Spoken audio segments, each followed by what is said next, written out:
والے لوگ جو تھے بہت اونچے اونچے قد والے لوگ تھے، لمبے لمبے اور چوڑے چوڑے لوگ، اور جسے اپنی طاقت پر بہت زیادہ غرور، گھمنڈ اور تکبر میں وہ لوگ چور چور تھے، جسے قوم سمود بھی کہا گیا ہے۔ کیا؟ قوم سمود۔ اور حضرت صالح علیہ السلام کو اس قوم کی طرف مبعوث فرمایا ان کی ہدایت کے لیے۔ حضرت صالح علیہ السلام ان لوگوں سے کہا کہ تم لوگ کس گمراہی کے دلدل میں ہو؟ حضرت صالح علیہ السلام نے فرمایا کہ میں تمہیں ایمان کی دعوت دیتا ہوں، ایمان لاؤ، ایمان قبول کرو۔ تو وہ طرح طرح کے بہانے بنانے لگے، اور وہ لوگ اس وجہ سے غرور اور تکبر میں تھے کہ ایک تو وہ لوگ جو ہے لمبے اور اونچے قد والے تھے، اور وہ لوگ جو ہے اس بات میں مہارت رکھتے تھے کہ پہاڑ کے اندر وہ لوگ جو ہے پہاڑ کو تراش کر کے جو ہے وہی میں اس کے اندر ہی وہ لوگ گھر بنا لیتے۔ آج بھی وہ چیز جو ہے وہ جتنے بھی گھر ہے پہاڑ والے وہ عرب کی سرزمین پر موجود ہیں۔ تو پہلے تو وہاں لوگ نہیں جاتے تھے، لیکن آج عرب کی حکومت نے وہاں بھی جو ہے پکنک پوائنٹ بنا رکھا ہے، کیونکہ کدھر سے بھی پیسہ ہے بس۔ حالانکہ ان چیزوں میں انسان کو نہیں جانا چاہیے، اور وہ چیزیں ایسی چیزیں ہیں کہ انسان دیکھ کر اسے جو ہے عبرت حاصل کرے، سبق حاصل کرے، لیکن آج وہاں لوگ جا کے پکنک کر رہے، گھوم رہے، پھر رہے۔ تو بہرحال تو وہ لوگ اس غرور میں تھے کہ ہم تو اتنے طاقتور ہیں کہ ہم جو ہے پتھروں کو کاٹ کر گھر بنا لیتے ہیں، اس کے اندر رہتے ہیں۔ اللہ اکبر! تو ہم تیری بات کیوں مانیں؟ اور اے صالح علیہ السلام، تو جس عذاب سے ڈراتا ہے ہم لوگوں کو، تو جو عذاب جو نوح کی قوم پر آیا تھا، اترا تھا اللہ کی طرف سے، تو وہ طوفان، اور اگر پانی، برسات پانی کی شکل میں اگر عذاب بھی آئے تو یہ تو پہاڑ ہے، اور پہاڑ کے اوپر اندر ہم لوگ رہتے ہیں، تو یہاں تو پانی بھی نہیں برس پائے گا، طوفان بھی جو بہا کے پہاڑ کو نہیں لے کے جا پائے گا، تو پھر تم کس عذاب سے ڈراتے ہو؟ اور وہ لوگ کہتے ہیں کہ اگر تم ہوا کی عذاب سے ڈراتے ہو یا پتھر کی عذاب سے ڈراتے ہو جو قوم لوط پر عذاب اترا تھا، تو وہ عذاب سے بھی اگر تم ڈراتے ہو تو پھر تو وہ عذاب ہمارے اوپر آئے گا ہی نہیں، کیونکہ ہم لوگ پہاڑ کے اندر گھس جائیں گے، پتھر کے اندر گھس جائیں گے، اور اس قدر جو ہے گھر بنایا ہو ہم لوگوں نے، تو پھر تو عذاب ہمارے اوپر آئے گا ہی نہیں۔ تو وہ لوگ شرکشی میں اترتا رہا۔ حضرت صالح علیہ السلام سمجھاتا رہا کہ تم لوگ شرکشی نہ کرو۔ تو پھر وہ لوگ کہنے لگے کہ چلو ٹھیک ہے، اگر آپ اللہ کے نبی ہیں تو ہم لوگ اس پتھر پہ ہاتھ لگاتے ہیں، پہاڑ پہ، تو اس کو تراش کر ہم گھر تیار کر لیتے ہیں۔ اگر آپ اللہ کے نبی ہیں تو آپ بھی اس پتھر میں ہاتھ لگائیے اور آپ بھی کوئی جانور باہر نکال دیجیے۔ تو حضرت صالح علیہ السلام نے جو ہے اس پہاڑ پر جو ہے ہاتھ رکھا پتھر پہ، تو وہاں سے ایک تر و تازہ کابن جو ہے اونٹنی ظاہر ہو گئی، کہیے سبحان اللہ۔ اور اللہ تعالیٰ نے اسے اپنی اونٹ کہا، ناقۃ اللہ، اللہ نے فرمایا کہ یہ اللہ کی اونٹنی ہے، سبحان اللہ۔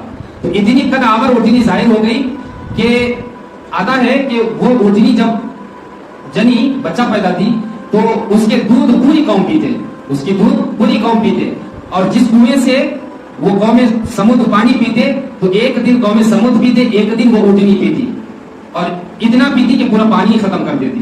اللہ اکبر! تو اب یہ لوگ سوچنے لگے کہ یار یہ تو اونٹنی بہت کمال کی ہے، یہ تو پانی پورا ہی پی جاتی ہے، پھر ہم لوگ کیا؟ لیکن پھر بھی حضرت صالح علیہ السلام نے فرمایا کہ جس دن تم لوگ پانی نہیں پیو گے تو یہ اونٹنی دودھ تو دیتی ہے نا، وہ دودھ پی لینا۔ لیکن وہ لوگ حسد اور تکبر میں جلن کی وجہ سے جو ہے اس اونٹنی کو مار دیتے ہیں۔ کس کی اونٹنی کو؟ اللہ کی اونٹنی کو۔ اور جب اللہ کی اونٹنی کو وہ لوگ قتل کر دیتے ہیں تو پھر اللہ کا عذاب اترنا تھا۔ اللہ اکبر! اور عذاب کس کا؟ چیخ کا عذاب۔ کس کا؟ چیخ کا عذاب۔ اور یہ چیخ ہے کیا؟ آواز، یہ آواز ہے۔ اور جس کی چیخ حضرت جبرائیل علیہ السلام آئے اور اتنی چیخ ماری کہ اس کی چیخ کی آواز اتنی تیز تھی کہ وہ لوگ پہاڑوں کے اندر چھپے ہوئے تھے، تو دھیرے دھیرے وہ آواز اس قدر بلند ہو گئی کہ اس آواز کو سن کر جو ہے ان لوگوں کے دماغ جو ہے پھٹ کر کانوں سے نکلنے لگے اور وہیں پڑ کے مر گئے۔ اور یہ چیخ یہ کوئی معمولی بات نہیں ہے۔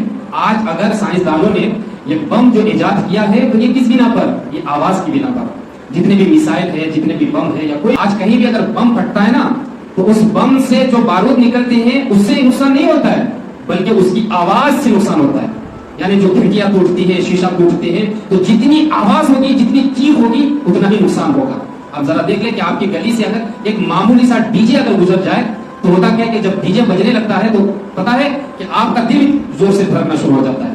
آپ کے گھر کی جتنی کھڑکیاں ہیں، پلنگ ہے، چوکی ہے، سب جو ہے ہلنا شروع کر دیتے ہیں، اور جتنے گھر کے برتن ہے وہ برتن بھی ہلنا شروع کر دیتے ہیں۔ کس کی چیخ سے؟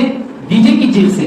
اب بتاؤ کہ ایک معمولی سی چیخ سے گھر کے برتن بھی ہل رہے ہیں، گھر کی کھڑکیاں بھی ہل رہی ہیں، اور جس زمین پر آپ کھڑے رہتے ہیں ایسا محسوس ہوتا ہے کہ وہ زمین بھی ہل رہی ہے۔ تو اب بتاؤ کہ وہ چیخ جو حضرت جبرائیل نے کی ہوگی، کہیے سبحان اللہ، جو اللہ کا فرشتہ ہے اس کی چیخ کا عالم کتنا ہوگا کہ جب انہوں نے چیخا تو اس کی چیخ کی آواز سے جو ہے وہ لوگ وہی ان کے دماغ بہنا شروع ہو گیا, وہی مر گئے. اللہ اکبر. اور قیامت بھی جب آئے گی تو یہ چیخ ہی ہوگی نا, آواز ہی تو ہوگی جو حضرت اسرافیل علیہ السلام کو رب قدیر لوگ نے دیا, اور ابھی بھی وہ سور جو ہے اپنے ہاتھ میں پکڑ کے ہے. بس اللہ کا حکم ہوگا کہ اسرافیل علیہ السلام سور پھونکا جائے تو اسرافیل علیہ السلام سور پھونکیں گے. پھر دنیا کے جتنے بھی لوگ, کوئی کھانا کھا رہا ہوگا, کوئی کل کے بارے میں سوچ رہا ہوگا, کوئی اپنے گھروں میں پوچھا مارتا ہوگا, اور دھیرے دھیرے آواز آئے گی, کانوں تک آئے گی. اور جب لوگ غور کرنا شروع کرے گا تو اس کی آواز کی ہیبت سے ہی انسان بے ہوش ہو کے مر جائیں گے. اللہ اکبر. تو یہ آواز میں اتنی طاقت ہے, آواز میں اتنی طاقت ہے. تو اب بتاؤ, اتنے قدآور لوگ, بہت بڑے بڑے اونچے اونچے قد والے, لمبے چوڑے سینہ, اور وہ اتراتے تھے کہ ہم لوگ تو پہاڑ کو کاٹ کر تب گھر بنایا ہو, تو یہاں نہ پتھر کی عذاب آ سکتا ہے, نہ پانی آ سکتا ہے, نہ کوئی طوفان آ کے اس پتھر کو بہا کے لے جا سکتا ہے, نہ کوئی ایسی ہوا میں وہ طاقت ہے کہ اتنے بڑے جو ہے 2000-3000 فٹ کے جو پہاڑ ہے اس کو اٹھا کے کہیں لے جا سکتی ہے. اتنی طاقت ہے ہوا میں, تو آ ہی نہیں سکتی. لیکن دیکھو اللہ اگر عذاب کرے تو کس طرح کر دیتا ہے. تو اللہ کے عذاب سے کوئی نہیں بچتا ہے. اے لوگوں, ذرا ہم اور آپ غور کریں کہ اللہ تعالیٰ نے ہمارے اور آپ کے عیب کو چھپایا رکھا ہے, ہمارے اور آپ کے عیبوں کو چھپایا رکھا ہے. اور یہ صدقہ ہے میرے محمد رسول اللہ صلی اللہ علیہ وسلم کا. کہیے سبحان اللہ. یہ صدقہ ہے. پچھلے زمانے میں جتنے بھی لوگ اللہ کی نافرمانی کیا ہے نا, تو ان لوگوں کو اسی وقت جب نبیوں نے دعا مانگی اللہ کی بارگاہ میں, اللہ نے دعا قبول کی اور اسی وقت عذاب آ گیا. کسی پر پتھر کے عذاب, کسی پر مینڈک کے عذاب, اور کسی پر خون کے عذاب. یہاں تک کہ اگر وہ لوگ کھانا کھانے کے لیے جب کھانا نکالتے تھے نا, تو جب ظاہری طور پر تو وہ کھانا تھا, لیکن جیسے ہی منہ پہ نوالا جو ہے اب ڈالنے ہی والا تھا کہ وہ خون کی شکل میں بدل جاتا. اللہ اکبر. اس قدر عذاب. اور وہ لوگ اگر گناہ کرتے تو رات میں اگر گناہ کرتے تو صبح صبح اس کی دیوار میں لکھ دیا جاتا رات میں, تو صبح کوئی آ کے پڑھ لیتے تھے کہ ہاں آج فلاں شخص نے کوئی گناہ کیا ہے. لیکن آج دیکھو کہ ہم اور آپ سے نہ جانے کتنے ایسے گناہ ہو جاتا ہے, ہم اور آپ کتنے جھوٹ بول دیتے ہیں, اور کتنی اللہ کی نافرمانی ہم اور آپ سے ہو جاتی ہے. لیکن اللہ تعالیٰ نے ہمارے اور آپ کے عیبوں کو چھپایا رکھا ہے. دعا کریں کہ جس طرح اللہ نے ہمارے عیبوں کو یہاں چھپایا ہے, آخرت میں بھی چھپایا. کئی آمین. تو عذاب. اور یہاں سے ایک بات اور سمجھ میں آتی ہے کہ غرور. اتنے طاقتور لوگ, بھائی ہم کیا کر سکتے ہیں؟ ہم کاٹ سکتے ہیں پتھر کو اپنے ہاتھ سے؟ نہیں کاٹ سکتے. لیکن دیکھو پتھر میں گھر بنانا, اور آج بھی وہ چیز موجود ہے, اور آپ دیکھ بھی سکتے ہیں یوٹیوب میں کہیں بھی اگر آپ سرچ ماریں گے وہ سارا مکانات آ جائے گا. آپ دیکھ کے ہی حیران ہو جائیں گے کہ یہ بنایا کیسے ہے. مشین سے بھی کاٹا جائے تو اس قدر جو خوبصورتی اس کے ساتھ نہ کاٹا جائے, لیکن کیسے بنایا؟ تو اللہ نے اسے وہ دیا تھا, اور وہ چیز اسے ملی, تو پھر کیا ہوا کہ وہ غرور میں آ گئے, تکبر میں آ گئے کہ ہم تو اتنے لمبے ہیں, طاقت ہے, کون ہے کہ ہمارے مقابلے میں آ سکتا ہے. اور اللہ کے نبی کے ساتھ انہوں نے سرکشی کی, اللہ کی نافرمانی کی. اور حضرت صلی اللہ علیہ وسلم نے فرما دیا تھا کہ یہ اللہ کی اونٹنی ہے اور اس کے ساتھ الجھنا مت, اس لیے کہ ایک دن تم لوگ پانی پیو, ایک دن میری اونٹنی پیے گی, اور اے لوگوں پھر تمہیں تو اس کا دودھ بھی ملتا ہے. پھر ٹینشن کی کیا بات ہے؟ لیکن پھر بھی غصے میں, غرور میں, گھمنڈ میں کہ پھر تو ہمیں جو ہے صلی اللہ علیہ وسلم کی باتیں ماننی پڑے گی, اور جو کہے گا وہ کرنا پڑے گا. تو اس غرور اور تکبر میں جو اونٹنی کو مارنا تھا کہ اللہ کا عذاب اترنا تھا. تو آج بھی دیکھیں کہ کون سا وہ عمل ہے کہ آج ہم سے نہیں ہو پا رہا ہے. ہمیشہ رات و دن چلتے پھرتے اللہ کی نافرمانی, دکان میں اللہ کی نافرمانی, گھروں میں اللہ کی نافرمانی. بس مسجد میں کچھ لمحے کے لیے ہم آتے ہیں تو بس اللہ کا شکر ہے, پھر جیسی مسجد میں گئے تو پھر ہم کون بنتے ہیں, ہے نا. تو اللہ کا شکر ہے کہ اللہ تعالیٰ نے ہمارے اور آپ کے عیبوں کو چھپایا. اگر اللہ چاہے تو کہیں بھی ہمیں ذلیل فرما دے, لیکن یہ اللہ کا بہت بڑا کرم ہے. تو اس بات پہ بھی اللہ کا شکر ادا کرو کہ مالک جس طرح اس دنیا میں ہمارے عیبوں کو چھپا رکھا ہے, آخرت میں بھی چھپائے رکھنا. اور غرور اتنے قد آور لوگ کرے ہیں تو انہیں بھی کسی طرح عذاب آ گیا, اور پھر ایک چیخ کی آواز سنا گئے. تو پھر ہم اگر غرور کرتے ہیں تو ہمارا ٹھکانہ کہاں ہوگا؟ تو غرور کو حضور نے بھی فرمایا کہ ہرگز غرور نہ کرنا, اپنی کمائی پر, اپنی طاقت پر کسی طرح سے بھی غرور نہ کرنا. جب ہماری سانس ہمارے ہاتھ میں نہیں, سوچ سکتے ہیں نا, جب ہماری سانس ہمارے ہاتھ میں نہیں, ہماری مرضی سے ہماری سانس نہیں چلتی ہے, تو جب ہماری مرضی سے ہماری سانس نہیں چلتی ہے تو ہمیں تو غرور ہی نہیں کرنا چاہیے. آج صحت کی اگر غرور کرے, اللہ کل چاہے بیمار کر دے, کیا کر پائیں گے؟ آج دولت کی غرور کرے, کل اللہ نے چاہا تو اس دولت کو جو ہے گھر میں آگ لگ جائے, کیا کہہ پائیں گے؟ یہ ہوتا ہے نا, کب کہاں حادثہ ہو جاتا ہے کوئی نہیں کہہ پاتا ہے. تو بس یہ 4 دن کی اگر زندگی ہے تو غرور نہیں ہونا چاہیے.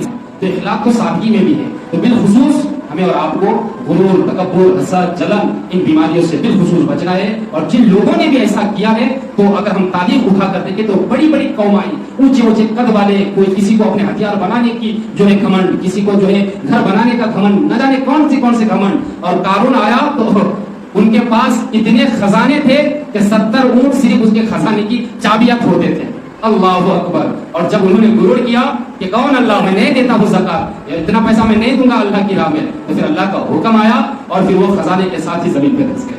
تو جو بھی انسان غرور کیا، فرعون کیا کوئی کم سپر پاور، اتنی طاقت کماری کے نہ جانے کتنی طاقت تھی، کتنی فوجیں تھی ان کے پاس، اور اپنے آپ کو خدا بھی کہلوا دیا. اور جو لوگ اس کو خدا نہیں مانتے تھے تو پھر انہیں قتل بھی کر دیا کرتے تھے کہ میں ہی خدا ہوں، اگر خدا مانتے ہو تو زندہ رہو گے، نہیں مانو گے تو زندہ نہیں رہو گے.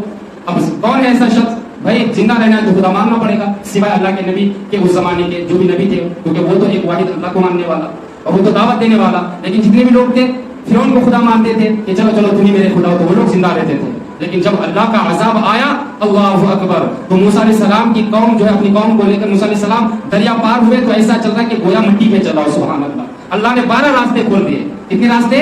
12 راستے کھول دیے، صرف ڈنڈا مارا. اور جیسے ہی اپنی قوم کو جو ہے قوم کو لے کر دریا پار کیے، فرعون اور فرعون کے لشکر جب اس دریا میں اترے تو اللہ تعالیٰ نے سمندر کو حکم دیا کہ اب جو ہے آپس میں سما جاؤ. تو جو ہے فرعون اور فرعون کے لشکر کو لے کر وہ دریا وہیں پہ اسے غرق کر دیا. اور آج بھی فرعون کا لاش جو ہے رکھا ہوا ہے میوزیم پر، اور دنیا کے لیے عبرت ہے. اور سمندر کے مچھلیوں کو، پانی کو، ہواؤں کو جو ہے حکم رب کی طرف سے ہے کہ خبردار اسے مت کھانا، اس لیے کہ یہ رہے گا اس کی لاش، تاکہ دنیا اس کو دیکھ کر عبرت حاصل کرے کہ یہی ہے کہ اپنے آپ کو خدا کہلوا رہا تھا اور خدا کہہ رہا تھا. آج دیکھو ایسا ہے کہ اسے زمین نے بھی کھانا گوارا نہیں کیا. اللہ اکبر. تو جو لوگ ایسا غرور تکبر کیا ہے نا، اور غرور ہے ہی وہ چیز کہ انسان غرور میں کبھی کبھی اپنے آپ کو خدا بھی کہلوا دیتا ہے. غرور بہت بڑی بات ہے. اللہ